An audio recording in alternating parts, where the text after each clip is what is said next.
Larson here at the Photobooth with all kinds of stuff. We're going to start off with some prototype samples from a currently ongoing Kickstarter called Action Force. This Kickstarter campaign ends Sunday, November 17th, 2019, so get your pledge in now. There's plenty of time to unlock stretch goals, and there are plenty of cool stretch goals to hit. Also, I want to make sure I note here that neither I nor Toy Galaxy benefit from this in any way. We have no financial stake in the fulfillment of the campaign. I am just a regular supporter, a pledger just like you. Bobby asked if I would be interested in taking a look at the prototypes and sharing them with you. I said yes, because for as long as I've been an action figure collector, I've never been able to see figures at this stage of the process, so check that box off for me.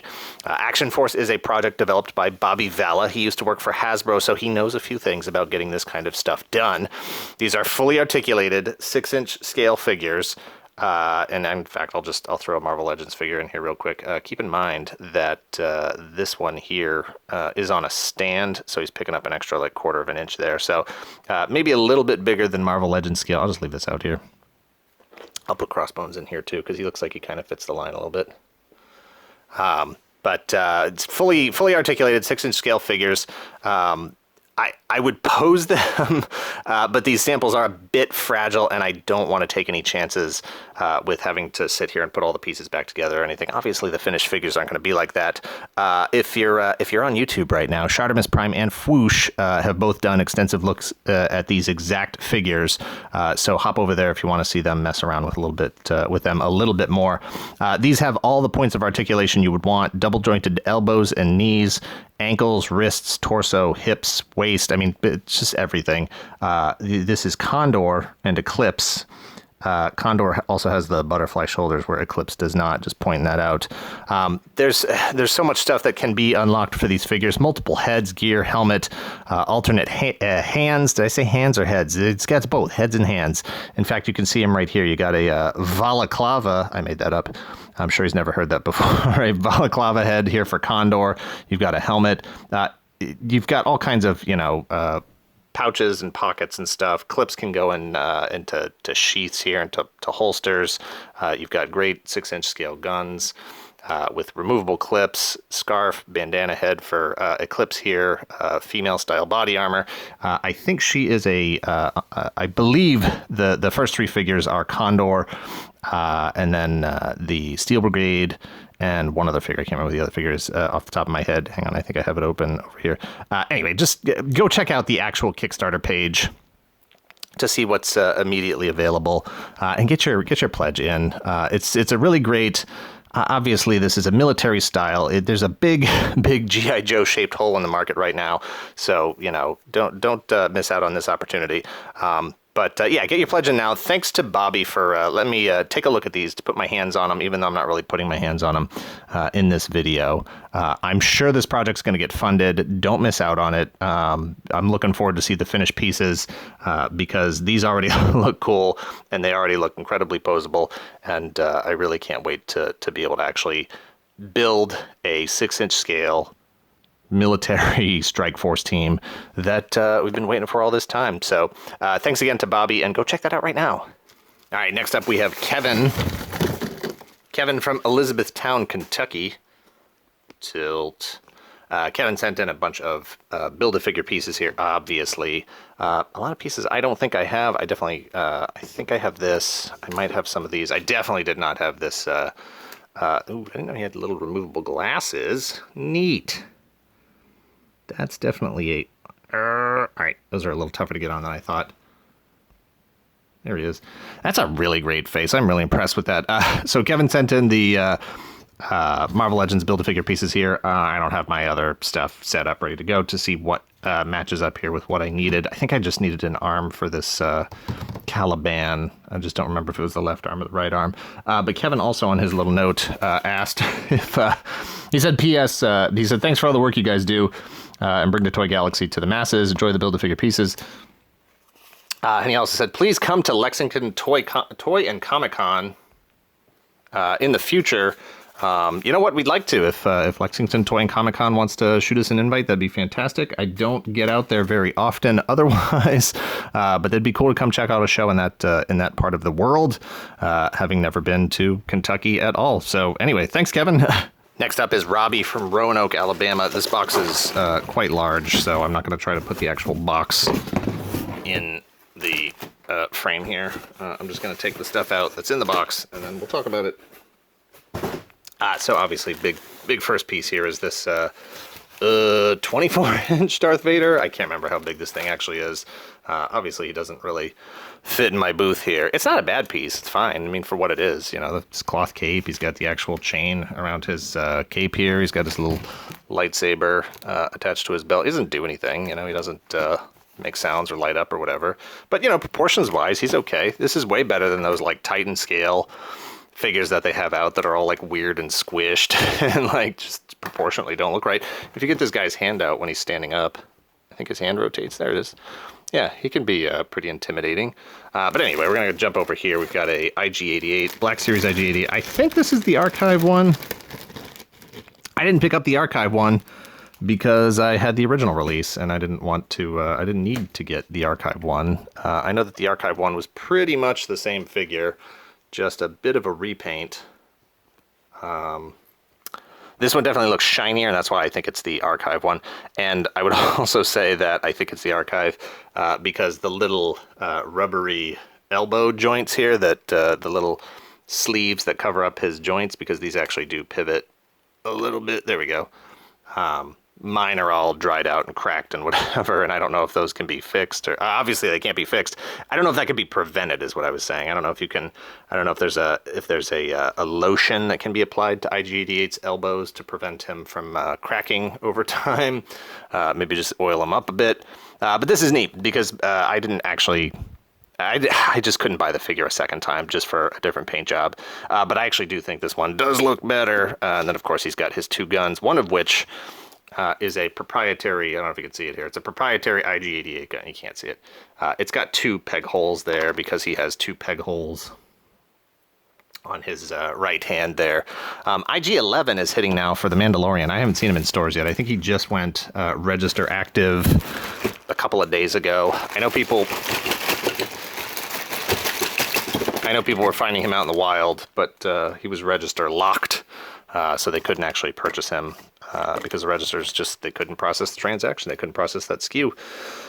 So I think, and I think he's exclusive to Best Buy, I think, which is just a weird thing to say about toys. But hey, that's what happens when Toys R Us goes out of business. So here we've got, I don't remember the line that this Shockwave comes from. One of the animated series, whichever, Robots in Disguise, maybe. He's got a cool blaster activation thing here that, oh, it's so easy. You lift his arm and then you pull, there it is. It's actually a pretty cool blaster effect. That's actually not that bad. And just lock it right back in. Shockwave, never been one of my, like, you know, #1 must-have bad guy figures, but I appreciate his role, and I appreciate his different look, you know, from a lot of the other figures. And I do not know how to, or I think he transforms into one of those, like, four-legged tank things. I don't know how to transform him. I will have to consult some type of internet file. Also in here, we've got a little Old Man Luke from Last Jedi. And then we've got a couple of toy box figures, Disney Toy Box, Chewbacca, Han Solo, and Princess Leia. I still love this line, even though Galaxy of Adventures from Hasbro seems to be taking its place. I love the style. I didn't really play Disney Infinity, but I've loved this line the entire time it's been out. And I hope they do still release some figures, because the style is considerably different from Galaxy of Adventures. And they're just cool, and I like them, and it's a fun line. And these are all doubles for me, so I will make sure that I get these into the hands of somebody who doesn't have them, preferably like one of my, either my niece or my nephews, if they're even remotely interested in action figures. We'll find out, but they're just cool figures, and I really dig them. So thanks to Robby for sending all that stuff out. Next up is Jack from Harold, Virginia. Once again, we've got a box that just, I don't know, nothing fits in this photo booth now, so I'm going to just pull these things out of here. Dump them out serial style. And then I'm gonna read you this note from Jack. It's a very brief note. Love your channel. Here are some interest. Hope these are of some interest to you. Thanks, Jack. All right, thanks, Jack. Inside we have A couple of these. Got some PVC. Ooh, I didn't see this guy in here. Look at this tiny little guy. I have no idea what he's from. If you know what this tiny little bumblebee is from, let me know. He's going to be hanging out with all of my robots and stuff. I have a little bin of. Let me see if I can find it real quick.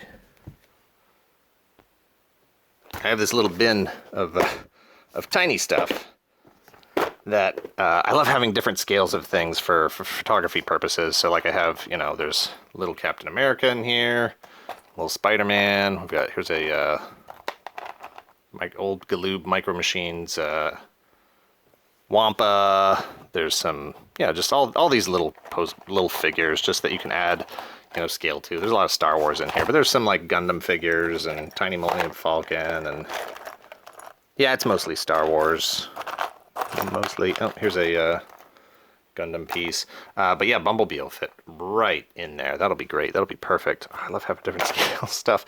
But I don't know what this is from, so let me know what that piece comes from. And then we've got these different PVC transformers, Thundercracker and Skywarp. I have to put them back together. RC is over here. And then in this bag, we've got more bits. Megatron, Ultra Magnus, all kinds of stuff. Those are really cool.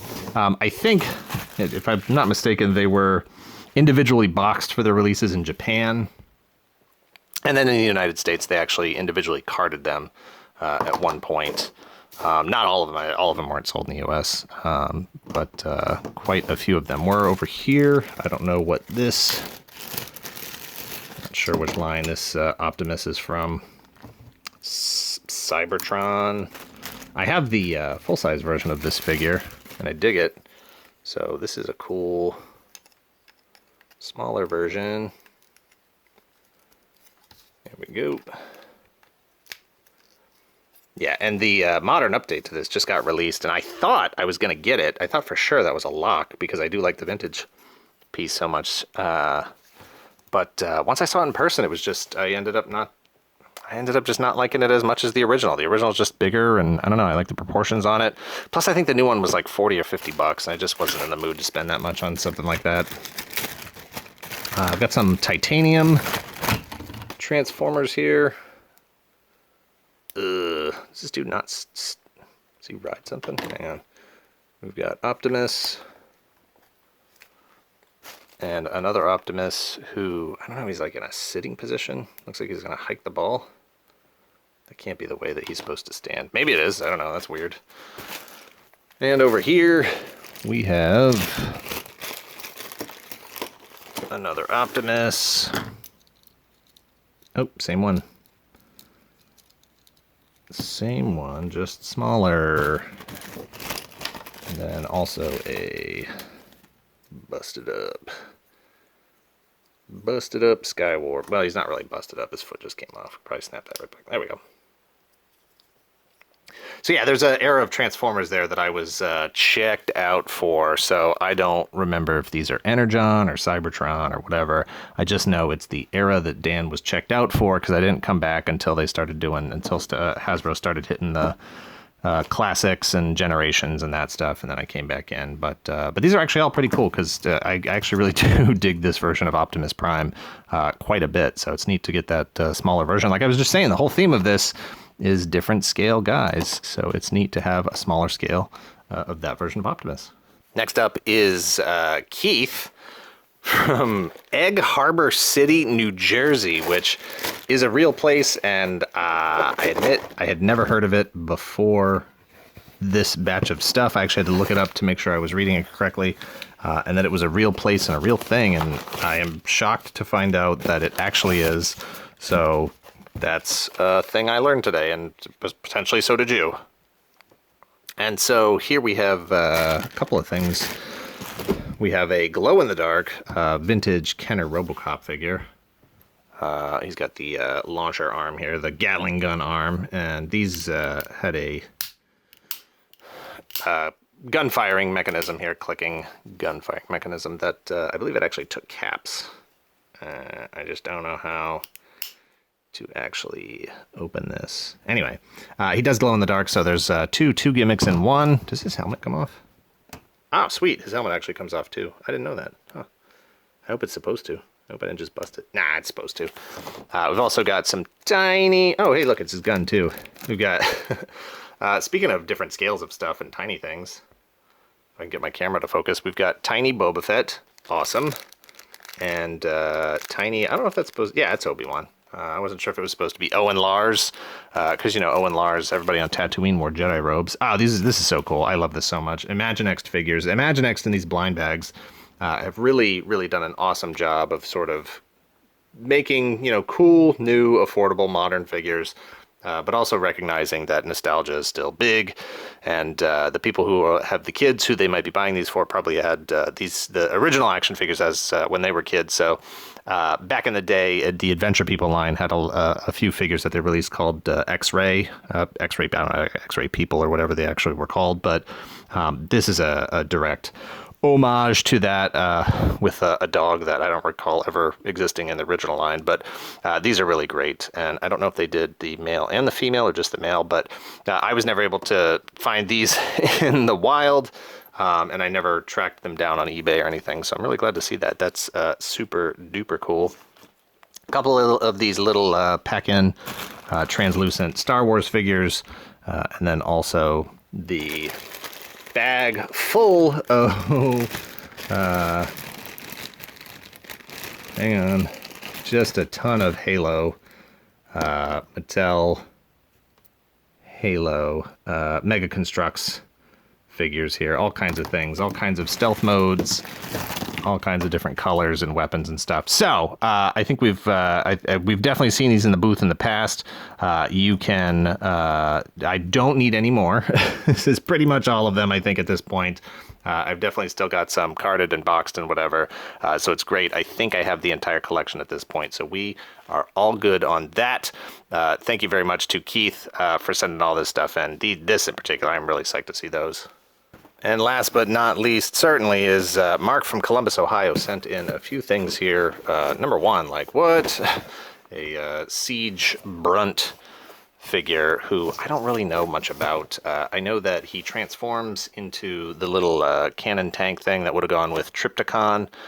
So that's neat. And then he's a figure that just sort of is modular, has all kinds of parts that can be taken apart, added to other figures. That's one of the gimmicks with this line. I've seen people posting pictures of this, and I was actually going to pick one up because I'm a sucker for crustacean action figures. And while he's no crustacean, he does have big clampy claw pincer hands, and that's neat. And I just dig the overall look of this guy. So that's pretty cool. I'm glad I didn't.